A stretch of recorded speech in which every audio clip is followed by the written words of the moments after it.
আসসালামু আলাইকুম, সবাইকে স্বাগত জানাচ্ছি আমাদের বিশেষ আয়োজনে। 2 বছরের এক দীর্ঘ ও বিধ্বংসী সংঘাতের পর অবশেষে গাজায় একটি যুদ্ধবিরতি কার্যকর হয়েছে। এই যুদ্ধবিরতির ঘোষণার পর গাজা, জেরুজালেম এবং পশ্চিম তীরের রাস্তায় হাজার হাজার ফিলিস্তিনি নেমে আসে। এটিকে তারা তাদের প্রতিরোধের ফসল হিসেবে দেখছে। অন্যদিকে ইসরায়েলও এই যুদ্ধে নিজেদের লক্ষ্য অর্জনের দাবি করেছে। ইসরায়েলের প্রধানমন্ত্রী বেনিয়ামিন নেতানিয়াহু ঘোষণা করেছেন যে হামাসের শীর্ষ নেতৃত্বকে সরিয়ে দেওয়ার মাধ্যমে তারা তাদের উদ্দেশ্য সফলভাবে সম্পন্ন করেছেন।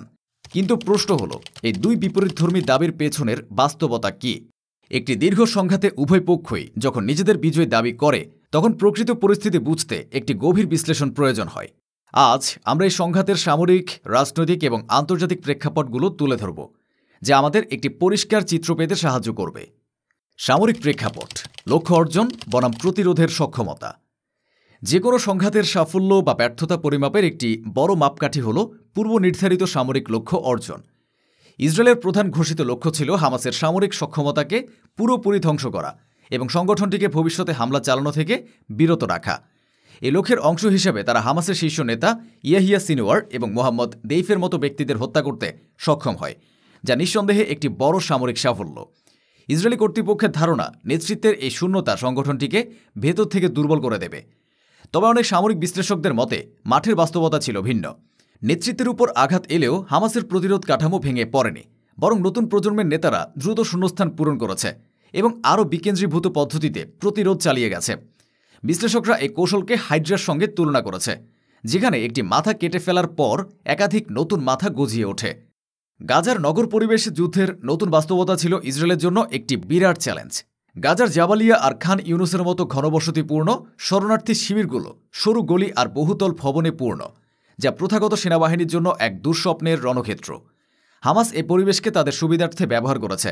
তারা ভবনের ধ্বংসস্তূপের নিচে থেকে অতর্কিতে অ্যান্টি ট্যাঙ্ক মিসাইল ছুড়েছে, সাধারণ বাড়ির ভেতর থেকে স্নাইপার হামলা চালিয়েছে এবং বেসামরিক কাঠামোর সাথে নিজেদের অবস্থানকে মিশিয়ে দিয়েছে। এই কৌশল ইসরায়েলি বাহিনীকে উভয় সংকটে ফেলে দেয়, হয় বেসামরিক হতাহতের ঝুঁকি নিয়ে আক্রমণ চালানো অথবা নিজেদের সেনাদের জীবন বিপন্ন করা। এর ফলে ইসরায়েলের অগ্রযাত্রা অত্যন্ত ধীর এবং ক্ষয়িষ্ণু হয়ে পড়ে, যা তাদের দ্রুত বিজয় অর্জনের পরিকল্পনাকে নস্যাৎ করে দেয়। অন্যদিকে হামাসের প্রতিরোধ কৌশল ইসরায়েলের জন্য অপ্রত্যাশিত চ্যালেঞ্জ তৈরি করে। বিশ্বের অন্যতম সেরা বলে পরিচিত মেরকাভা ট্যাঙ্কের বিরুদ্ধে ইয়াসিন 105-এর মতো রকেটের ব্যবহার এবং শহুরে পরিবেশে গেরিলা যুদ্ধের কৌশল ইসরায়েলি বাহিনীকে বেশ বেগ দিয়েছে। হামাসের যোদ্ধারা সুড়ঙ্গ বা টানেল নেটওয়ার্ক ব্যবহার করে অতর্কিতে হামলা চালানো এবং সাজোয়া যানের উপর চৌম্বকীয় বোমা স্থাপন করার মতো কৌশল অবলম্বন করে। গাজা মেট্রো নামে পরিচিত এই বিশাল টানেল নেটওয়ার্ক 2 বছরের সংঘাতেও প্রায় অক্ষত থেকে যায়, যা ইসরায়েলের আধুনিক প্রযুক্তি এবং বাংকার ব্লাস্টার বোমার কার্যকারিতাকে প্রশ্নের মুখে ফেলে। ইসরায়েলের একজন ঊর্ধ্বতন সামরিক কর্মকর্তা নাম প্রকাশ না করার শর্তে দেওয়া বক্তব্য, আরও 2 বছর পরও ইসরায়েলের বাসিন্দারা রকেট সাইরেন শুনতে পারে, পরিস্থিতি জটিলতাকে নির্দেশ করে। রাজনৈতিক প্রেক্ষাপট: অভ্যন্তরীণ চাপ ও আন্তর্জাতিক দর কষাকষি। সামরিক অঙ্গনের মতোই রাজনৈতিক অঙ্গনেও এ সংঘাত গভীর প্রভাব ফেলেছে। প্রধানমন্ত্রী নেতানিয়াহুর সরকার ইসরায়েলের অভ্যন্তরেই তীব্র চাপের মুখে পড়েছে। যুদ্ধের দীর্ঘসূত্রিতা, বিপুল অর্থনৈতিক ব্যয় এবং বিশেষ করে জিম্মিদের ফিরিয়ে আনতে না পারার অভিযোগ তার জনপ্রিয়তা ব্যাপকভাবে হ্রাস পায়।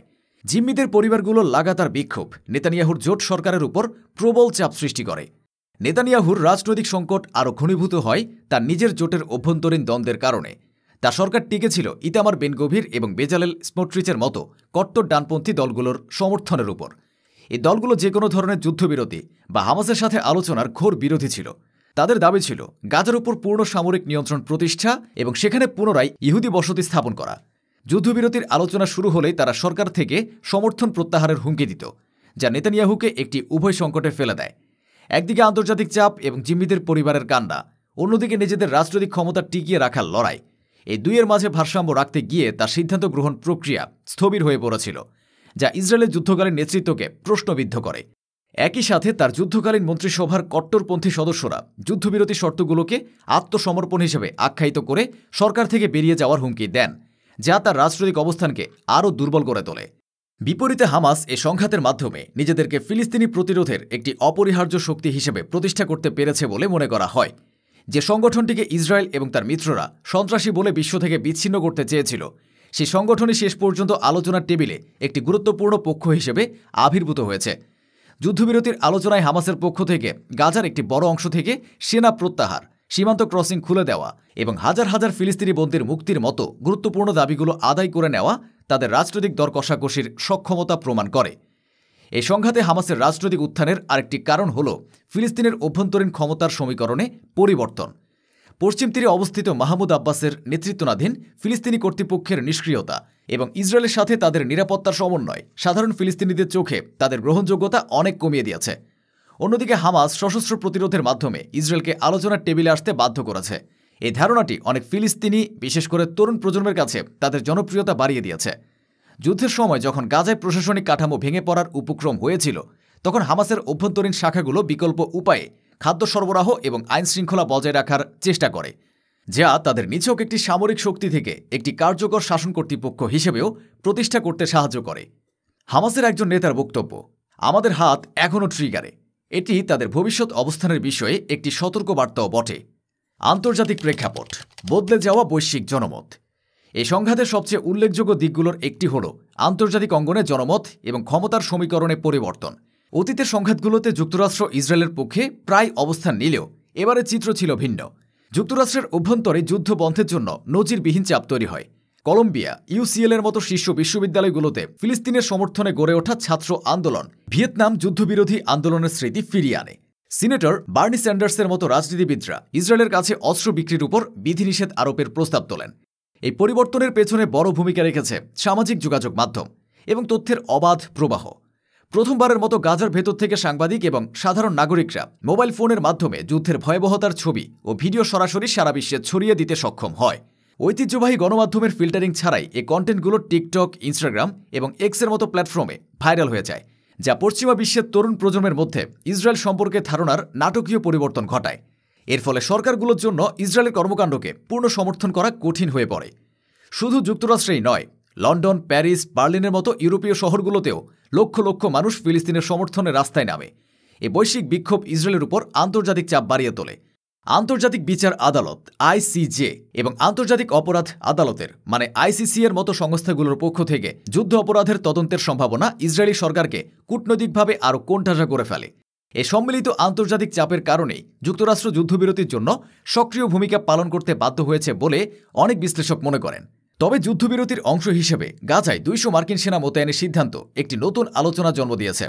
এর উদ্দেশ্য হিসেবে শান্তিরক্ষাকে উল্লেখ করা হলেও কেউ কেউ আশঙ্কা করছেন যে এটি এই অঞ্চলের ভবিষ্যৎ পরিস্থিতিকে আরও জটিল করে তুলতে পারে। এখন আসা যাক সবথেকে বড় প্রশ্নে, বিজয়ী কে? সবকিছু বিশ্লেষণ করলে দেখা যায় এ সংঘাতের কোনো সহজ বা একমাত্রিক ফলাফল নেই। ইসরায়েল সামরিকভাবে গাজার ব্যাপক ক্ষতি সাধন করেছে এবং হামাসের শীর্ষ নেতৃত্বকে নির্মূল করতে সক্ষম হয়েছে, কিন্তু তারা হামাসের প্রতিরোধ সক্ষমতাকে পুরোপুরি ধ্বংস করতে বা বিশ্বজুড়ে নিজেদের পক্ষে জনমত ধরে রাখতে পারেনি। অভ্যন্তরীণ রাজনীতিতেও তার একটি বিভক্ত এবং সংকটময় পরিস্থিতির মুখোমুখি। হামাস শীর্ষ নেতা এবং অবকাঠামোগতভাবে ব্যাপক ক্ষতির শিকার হয়েছে। হাজার হাজার মানুষের প্রাণহানি ঘটেছে, কিন্তু তারা ইসরায়েলকে তাদের অনেক শর্ত মেনে একটি চুক্তিতে আসতে বাধ্য করেছে। ফিলিস্তিনের মধ্যে নিজেদের অবস্থানকে আরও শক্তিশালী করেছে এবং আন্তর্জাতিকভাবে ফিলিস্তিনের ইস্যুটিকে নতুন করে আলোচনায় নিয়ে এসেছে। সুতরাং কে বিজয়ী এই প্রশ্নের উত্তর নির্ভর করে আপনি কোন দৃষ্টিকোণ থেকে পরিস্থিতিটিকে দেখছেন তার উপর। ইসরায়েল হয়তো কৌশলগতভাবে কিছু লক্ষ্য অর্জন করেছে, কিন্তু রাজনৈতিক এবং মনস্তাত্ত্বিক লড়াই তারা বড় ধরনের চ্যালেঞ্জের মুখে পড়েছে। অন্যদিকে হামাস অপরিমেয় মানবিক মূল্যের বিনিময়ে নিজেদেরকে একটি অদম্য রাজনৈতিক শক্তি হিসেবে প্রমাণ করেছে। অতীতের মতোই এই যুদ্ধ হয়তো আরেকটি ভবিষ্যৎ সংঘাতের বীজ বপন করে গেল, কিন্তু এটি বিশ্বকে মনে করিয়ে দিয়েছে যে শুধুমাত্র সামরিক শক্তি দিয়ে কোনো দীর্ঘস্থায়ী রাজনৈতিক সমস্যার সমাধান সম্ভব নয়। এই জটিল ভূরাজনৈতিক পরিস্থিতি নিয়ে আপনার মতামত কি? একটি গঠনমূলক আলোচনা আমাদের সকলের বোঝাপড়াকে আরও সমৃদ্ধ করতে পারে।